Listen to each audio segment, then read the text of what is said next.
saan kailangan mong lumaban, makipagsabayan sa mga hamon ng buhay at tuloy sa pag-abante nang walang tinatapakan at huwag magpatangay sa maligid na tagumpay. Ito ang buhay na pinasok kung saan kailangan mong lumaban, makipagsabayan sa mga hamon ng buhay at tuloy sa pag-abante nang walang tinatapakan at huwag magpatangay sa maligid na tagumpay. Ilang ulit na bigo pero patuloy na bumangon sa akin pagkadapa, dahan-dahan akong umahon kasabay ng pagbabago, ang pag-asa na maglaho na aking makalimutan ng nakasanay, ambisyon na tuluyan at lumamon at sa akin nagpalulong dahil sa mura kong edad ay maagang nakulong. Batang amang naging alipin ng itinuring kong laro na kailangan mong lumaban at manatiling nakatayo dahil sa mundong ito ay marami ang hadlang, marami ang harang sa pagkakit mo ng baitang, pero di ako nagpagimbal at hindi ako nagpatalo. Nawala ko sa aking sarili at tinuloy ko lang ang laban upang aking mata mo kontentong buhay ko ngayon na walang tinagong galit at buot sa ating Panginoon, dahil alam kong di niya hahaya merapan ang katulad ko kung walang magandang maidudulog to sa buhay ko. Ito ang buhay na pinasok kung saan kailangan mong lumaban, makipagsabayan sa mga hamon ng buhay at tuloy sa pag-abante nang walang tinatapakan at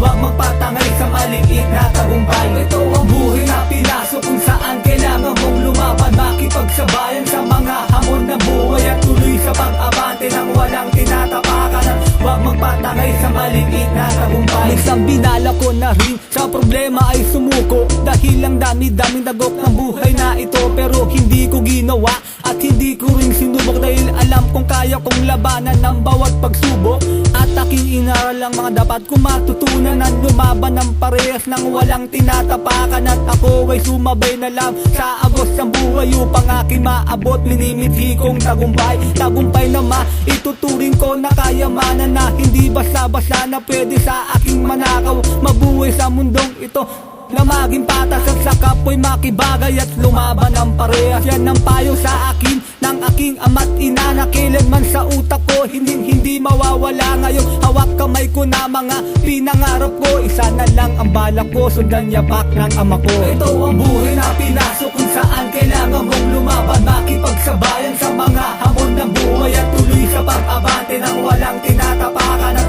huwag magpatangay sa maliit na tagumpay. Ito ang buhay na pinasok kung saan kailangan mong lumaban, makipagsabayan sa mga hamon ng buhay at tuloy sa pag-abante nang walang tinatapakan at huwag magpatangay sa maliit na tagumpay. Sa tagal ko sa mundo ngayon ko lang napagtanto, hindi kailangan ihinto dahil may nanira sa iyo. Marami matang mapanghusga na nakatitig sa iyo, silip nila ang kamalian, hindi yung kabutihan mo. At laging binabati ko sa iyong bawat pagkilos kung saan turing sa'yo'y alaga na laging nakagapo, na hindi pwedeng lumaban at hindi pwedeng humano, sunod-sunuran at maging alipin ka ng habang buhay. Malamang kagaya ko ay dinanas mo na rin ang panghinaan dahil sa bigat ng iyong pasanin, pero sa isipan ko kailanman ay hindi sumagi mga salitang pagsuko, yan ang hindi maaari. Di ako nagpa-apekto sa mga asaltalangka na pilit ka't gustong humila sa aking pababa, dahil wala akong nasaktan at walang nasagasaan na abot aking pangarap sa marangal na paraan. Ito ang buhay na pinasok kung saan kailangan mong lumaban, makipagsabayan sa mga hamon ng buhay at tuloy sa pag-abante nang walang tinatapakan at